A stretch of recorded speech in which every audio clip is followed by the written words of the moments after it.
धर्म गंगा चैनल के सभी दर्शक मित्रों को जय श्री कृष्ण, जय माता जी। मित्रों, आज मैं फिर से महाभारत की एक ऐसी अनसुनी कथा लेकर आया हूँ जिसे कुछ दर्शक जानते होंगे, कुछ दर्शक नहीं भी जानते होंगे। महाभारत के आदि पर्व अनुसार सहदेव एक के अनेक कैसे होते थे, भगवान श्री कृष्ण और सहदेव के बीच युद्ध क्यों हुआ, सब कुछ विस्तार से बताने वाला हूँ। तो वीडियो को अंत तक जरूर देखें। वीडियो अच्छा लगे तो चैनल को सब्सक्राइब, लाइक और शेयर जरूर कीजिए।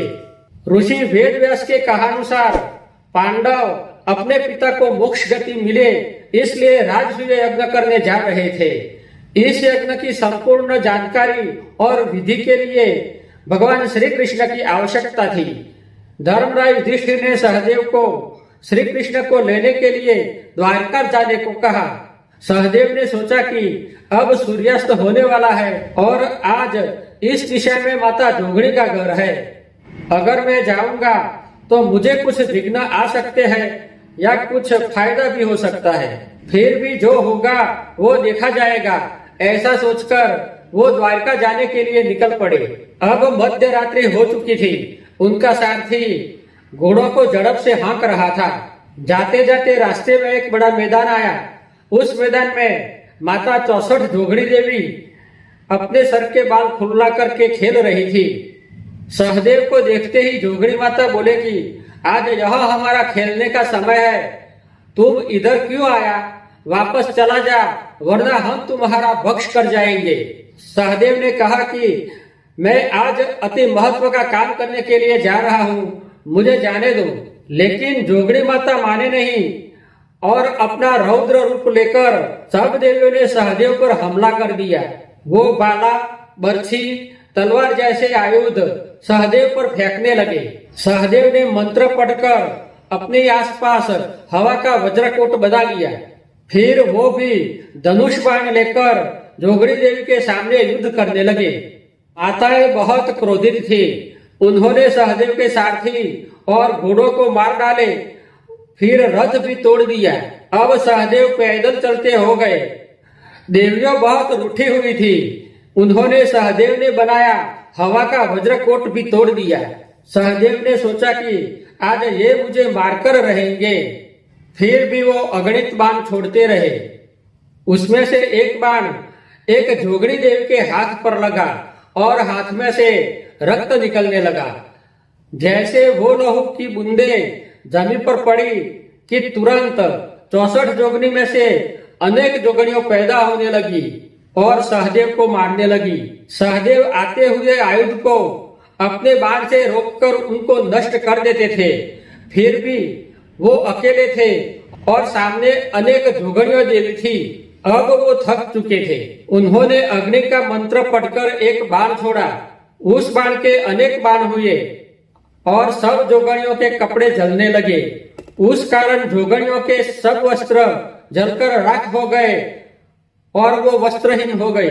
सहदेव ने सोचा कि ये जोगनियों मेरी माता बराबर है, चाहे कुछ भी हो जाए, लेकिन मैं उनको निर्वस्त्र नहीं देख सकता। और धनुष बाण फेंककर अपनी आंखें बंद करके अपना सर नीचे करके खड़े रहे। माता जोगणी सहदेव को इस तरह खड़े हुए देखकर सोचने लगे कि ये पुरुष कोई सती माता का सत्यवादी संतान है। हम रूपवान और युवान है, फिर भी वो हमें माता समान मानकर अपनी आंखें बंद करके अपना सर नीचे करके खड़ा है।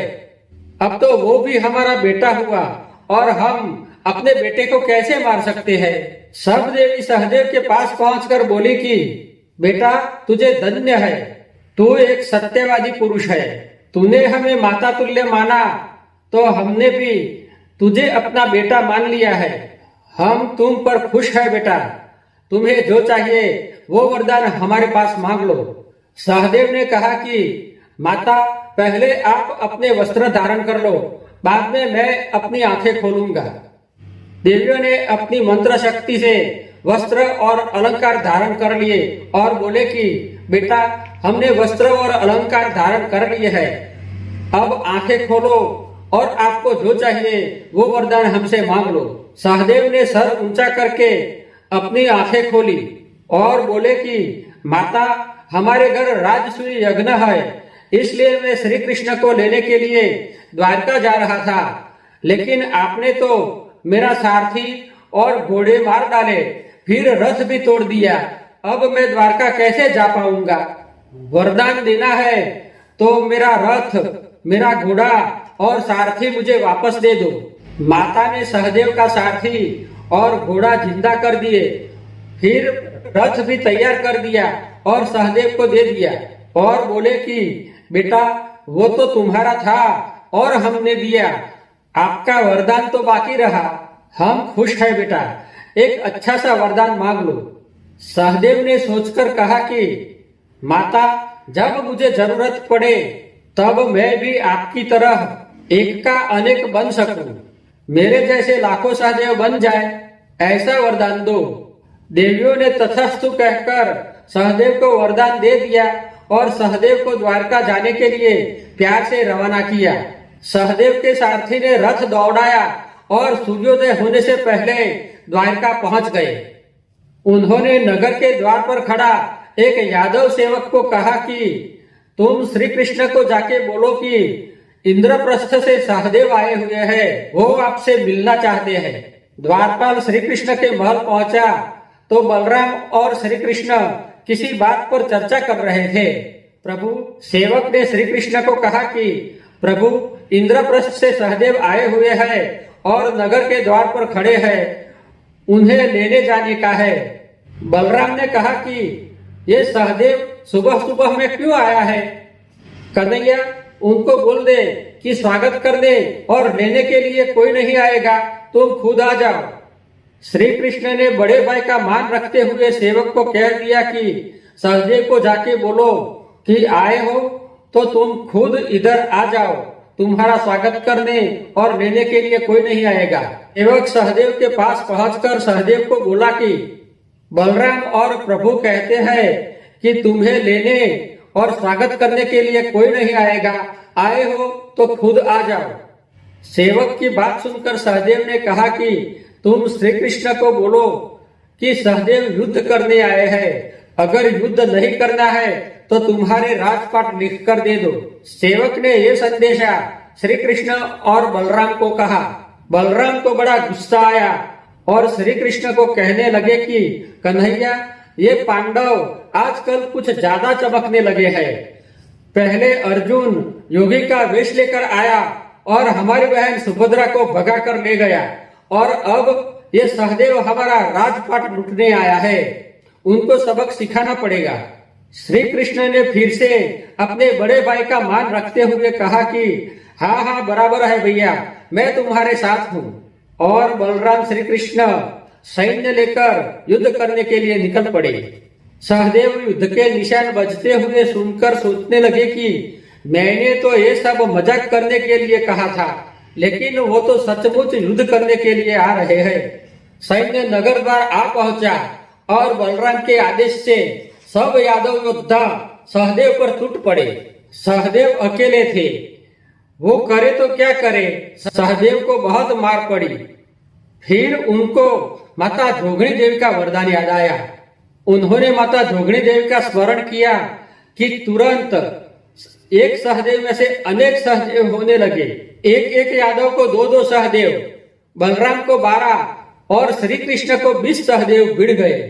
श्री कृष्ण और बलराम को भिड़े हुए सहदेव कभी उनका बाल खींचते थे तो कभी नाक खींचते थे तो कभी कान भी खींचते थे। उन्होंने बलराम को नीचे जमीन पे गिरा दिए और ऊपर चढ़ बैठे। बलराम श्री कृष्ण को कहने लगे कि कन्हैया, ये सहदेव कौन सी विद्या सीख कर आया है, मेरी मदद करो, मुझ पर 12 सहदेव टूट पड़े हैं। श्री कृष्ण ने कहा कि भैया, तुम्हें 12 सहदेव भिड़े हैं तो मुझे 20 सहदेव भिड़ गए हैं। बहुत देर तक युद्ध चला। फिर श्री कृष्ण ने सहदेव को कहा कि सहदेव, आप क्यों आए हैं और क्या कर रहे हो, मुझे कुछ समझ में नहीं आता। तुम अपने आप को समेटकर एक हो जाओ, हम शांति से बात करते हैं। सहदेव ने अपने आप को समेट लिया और एक हो गए। फिर प्रभु ने सहदेव को कहा कि बोलो सहदेव, आप क्या चाहते हो? सहदेव बोले कि हमें राजसूय यज्ञ करना है। वेद व्यास के कहानुसार मैं आपको लेने आया हूँ। प्रभु बोले कि पहले घर चलो, स्नान और भोजन करके शांति से निकलते हैं। बलराम ने सहदेव और श्री कृष्ण को बातें करते हुए देखकर कहने लगे कि कन्हैया, ये सहदेव हमारा दुश्मन है, तो उनसे बातें क्यों कर रहा है? श्री कृष्ण ने कहा कि कुछ नहीं भैया, युद्ध समाप्त करके घर चलते हैं। बलराम ने कहा कि तुम बार बार पांडवों का पक्ष लेता है और नाराज होकर घर चले गए। अब श्री कृष्ण सहदेव को कहने लगे कि मैं तुमसे एक वचन मांगना चाहता हूँ। सहदेव बोले कि लो, ये मेरा वचन है, लेकिन लेना और देना दुनिया का व्यवहार है, मुझे भी एक वचन दो। प्रभु ने भी सहदेव को वचन दे दिया। फिर सहदेव को बोले कि तुम्हें जो चाहिए वो मुझसे मांग लो। सहदेव ने कहा, पहले आपने वचन मांगा है तो पहले आप मांग लो। श्री कृष्ण बोले कि तुम जो एक के अनेक बन जाते हो, वो आज से कभी एक के अनेक नहीं बनोगे। सहदेव ने कहा कि मुझे मंजूर है। प्रभु ने कहा कि अब तुम मांग लो। सहदेव बोले कि प्रभु, आज से तुम सदा के लिए अर्जुन जी का सारथी बनकर अर्जुन जी का रथ हाँकेंगे।